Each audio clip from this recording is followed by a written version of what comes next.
Hey, this is Drew Bennett from Big Damn Kid, and I have issue number 11 of Transformers, the ongoing series from 1985, and this is the introduction of Jetfire. Now, Jetfire was also called Skyfire, at least in the cartoon, but he's Jetfire in the comic book. And this was published in December of 1985. I also want to point out some stuff that I haven't been pointing out in these comic books. Some things like the different advertisements. Okay, here's an advertisement for something called Morphodroids.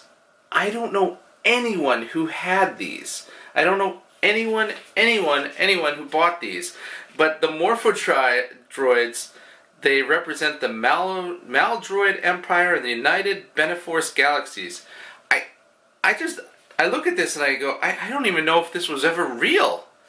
I'm gonna look and see, but they could transform remotely, like with the remote control.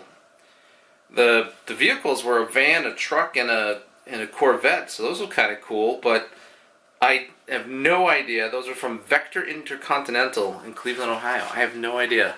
But there was also an advertisement here for Mask toys. I loved Mask, and I'm so glad that Mask is now a comic book that is on the shelves. So the Mask has been rebooted. I have the original first four issues of Mask. Maybe I'll start doing those ones as well, and then go into the regular Mask comic book also. But we're talking Transformers today. And for Transformers today, we've got Jetfire. The title of this issue is Brainstorm. And Buster Witwicky is trying to figure out, what is happening with him. He has no idea what is happening to him, how he can manipulate different mechanical items. So he's trying to learn that. I guess it says he's very, very smart in school, A student and everything like that. So he's reading some physics books, calculus, some other things about computers. And we see back to when Buster, he has no idea what happened to him, but yeah, he was shocked by a big giant robot. And after that, things started happening, so let's put two and two together there, Buster. Anyway, his dad calls him down, asks him to come out and help him with the tow, because now Sparkplug thinks that Buster really likes cars and fixing cars, but the thing is, Buster can fix all those things with his brain as easily as a thought. And so, he's lying to his dad right now. He's trying to protect him, because he wasn't supposed to work with the Autobots, but he is. And so, it's that sort of thing where a lot of the problems just occur because people aren't talking to each other. So next we have the Army. They're outside of the aerospace assembly plant. They send in a guy, I guess what's his name?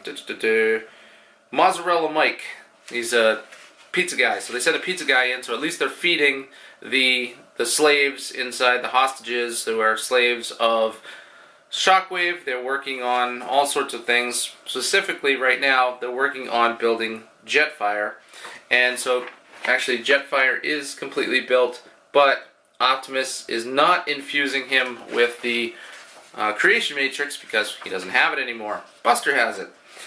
And so the Autobots, they're listening in, and they see they hear what's happening. They hear that Optimus is really in a tight spot, so and they also hear that Shockwave knows that Buster has the creation matrix. What he does is he's able to tap into the brain of Rumble.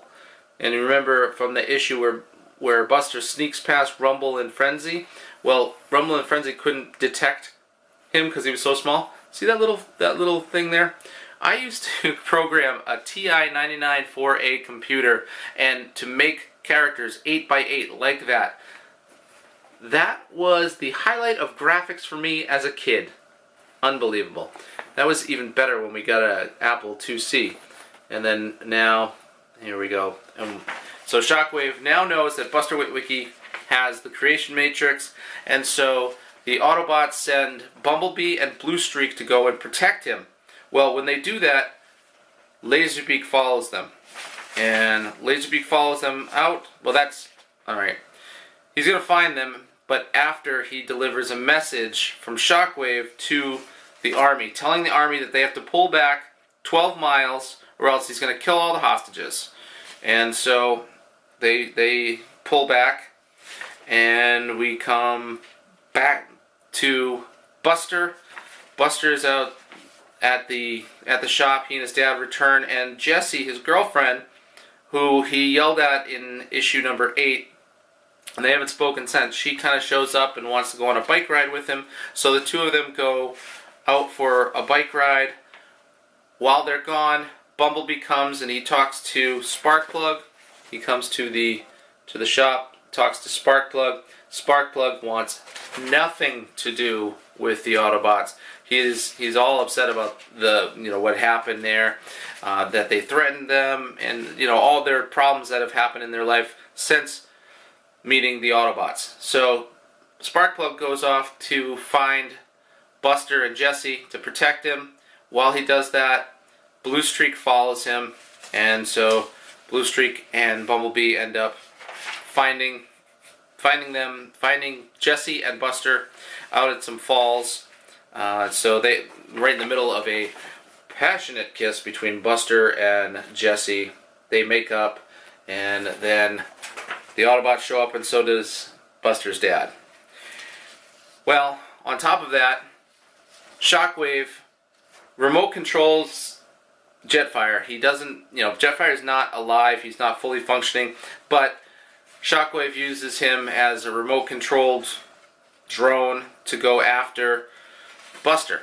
So they know where Buster is because Laserbeak has followed them, and so we got Laserbeak following them and finding them, relaying that information back to Shockwave, who sends Jetfire out. And the Autobots, they have no idea who this guy is. Here's Jetfire. He's huge. He's fast. He's powerful. Well, Jetfire attacks, and Blue Streak, who is usually at no loss for words, he has no idea what he's supposed to do. He panics, and so he shoots at. Bumblebee tells him to shoot. In the meantime, he's too slow. Jetfire hits Bumblebee and kind of cripples his leg. The missiles that Blue Streak shoots out to Jetfire hit Jetfire point blank, and he has no. You see that they see no pain reaction in him. So what he's saying, Bumblebee notices that there's no pain reaction in Jetfire. So he's just a mindless machine, and he knows that Buster can control Jetfire because he's a mindless machine. And Buster is reluctant because he doesn't want to reveal that he has a creation matrix to his dad because he's been lying to him. And but what they find out is that here's Jetfire coming down trying to capture them, and so Buster knows what he's got to do. And Buster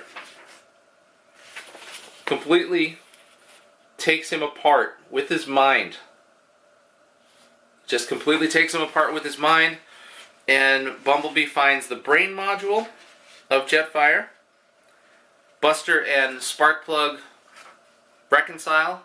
And Sparkplug, he's just happy that his son is okay, and that they're safe. And now Buster, what he can do, Bumblebee tells him, he has taken out the brain unit, and what Buster can do is imbue it with the creation matrix and make him a good guy. The way these things happen in these comic books is a little different than what happens in the cartoons and other things there. So Buster has a choice to make. Meanwhile, the Autobots have come to the aerospace plant because they need to rescue Optimus Prime, who is going to be executed by Shockwave. His usefulness has worn out completely, and Shockwave, this time, is actually going to execute Optimus Prime. And that's the end of this issue. We are now going to have we're going to come to the next issue where we're talking about Optimus Prime. Will they save him? What will happen to him? I don't know. Anyway, overall, good issue. I enjoyed it. And Jetfire is one of my favorite toys ever. It was like a Robotech toy, I think. And it was just like so different than the rest of the other Transformers toys. It was really all metal. It had these pieces of armor that you put on. He was one awesome toy. And then a few years ago, they made another Jetfire toy that was more accurate as far as what his face looked like in the show. He would have the regular face from the show and also the Robotech type face that would come on over it, and I never picked that up. I wanted to buy it, but I never found it, and God, that was such an awesome looking toy. Maybe I should go and try to find that. And eventually I'm going to start pulling out some of my old Transformers toys. They're actually up in my parents' attic. There's like 10 giant tubs of toys because I have every single toy from when I was a kid. I have over 400 of them, 500 of them. Anyway, a lot of them. But I also have some others that are in boxes that maybe in between I'll make a video of me unboxing one of those Transformers toys. The other day I got some of the new Titans Return one, including, let's see, Blur. So I've got the new Blur one. And he's actually kind of a headmaster because he has a little guy that becomes his head. I think it's like Hype or something or other. I don't know if that's gonna stand far away so it focuses. Nope, it's not gonna focus. Oh well, I'm sorry. Anyway, this little guy becomes the head of Blur. If I put his little hands down, you can flip him around, and he becomes Blur's head. So that is a series of toys that I'd like to get more of. I saw that they were going to make one for Cup, who is another character who was introduced at the Transformers the movie. Cool character, I like him, and I don't know if they made Hot Rod or Rodimus into one as well, but this whole Combiners or Titans Return, this whole series, especially the ones that are based on Generation 1 characters, are really cool. They have a Soundwave one that actually has a head, I guess his name's Sound Blaster.